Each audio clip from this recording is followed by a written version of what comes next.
Hello friends, मेरे channel में आपका बहुत ज़्यादा स्वागत है।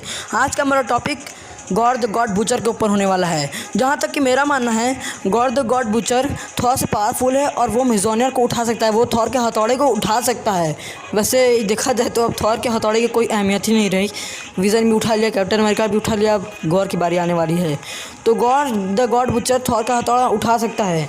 जिन लोगों को नहीं पता गॉर कौन है, वो लोग मेरे बात सुन लो। तो इतना बता देता हूँ मैं कि थॉर लव एंड थंडर में वो हमें दिखेगा एज अ विलेन।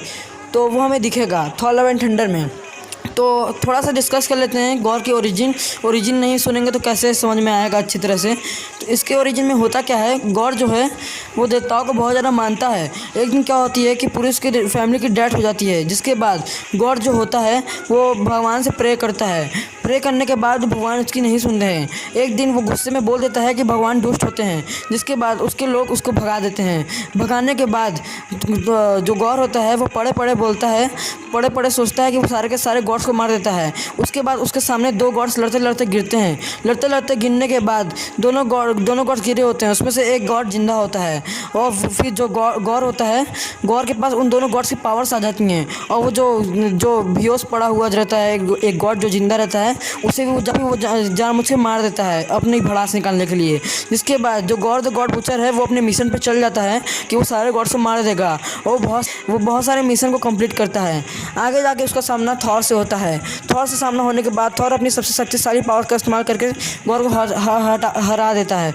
वो अपनी सबसे शक्तिशाली थॉर अपनी सबसे शक्तिशाली पावर्स का इस्तेमाल करके गॉर को हरा देता है। गॉर को हराने के बाद थॉर सोचता है कि गॉर सही था, देवता लोग ज़्यादा ध्यान नहीं देते हैं।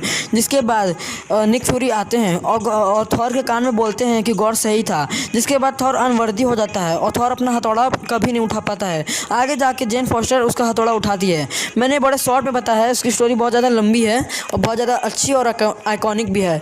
तो मैंने ओरिजिन बता दी। ये कोई ओरिजिन वीडियो थी नहीं वैसे, लेकिन मैंने बताया ताकि मैं एक्सप्लेन कर पाऊँ कि गॉर क्यों वर्दी है, वो क्यों हथौड़ा उठा सकता है। अब मैं बता देता हूँ कि सबसे मेन पॉइंट हमारे वीडियो का कि गॉर क्यों थॉर का हथौड़ा उठा सकता है, गॉर और पावरफुल क्यों है।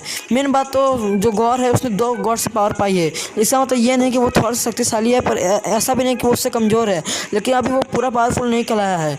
वो मिजोनियर इसलिए लिफ्ट कर सकता था क्योंकि निक फ्यूरी ने थॉर के कान में ये बोला है कि गॉर सही था। तो निक फ्यूरी जानते हैं कि गॉर सही था। तो गॉर अगर सही था तो थॉर गलत था, यानी सारे देवता गलत थे। तो गॉर सही था तो वो वर्दी होने के काबिल है। उसने कभी किसी को जान से नहीं मारा, उसने सिर्फ बुरे लोग को जान से मारा, यानी गॉड से ही जान से मारा। वो वर्दी होने के काबिल हो चुका था लड़ते समय, लेकिन फिर वो थॉर से मर गए, थॉर से हार गया और मर गया। और वो कभी मिजोनियर उठा ही नहीं पाया, और ना ही हमें मार्वल में कभी मिजोनियर उठाए हुए दिखाया है। ये मार्वल का ऑफिशियल आंसर नहीं है, ये मेरा अपना खुद का आंसर है कि गॉड द गॉड बूचर मिजोनियर उठा सकता है। तो फ्रेंड्स, वीडियो कैसी लगी? अगर अच्छी लगी तो लाइक कर देना, सब्सक्राइब कर देना इस चैनल को, और इंस्टाग्राम पे फॉलो कर लेना। Thank you, have a nice day.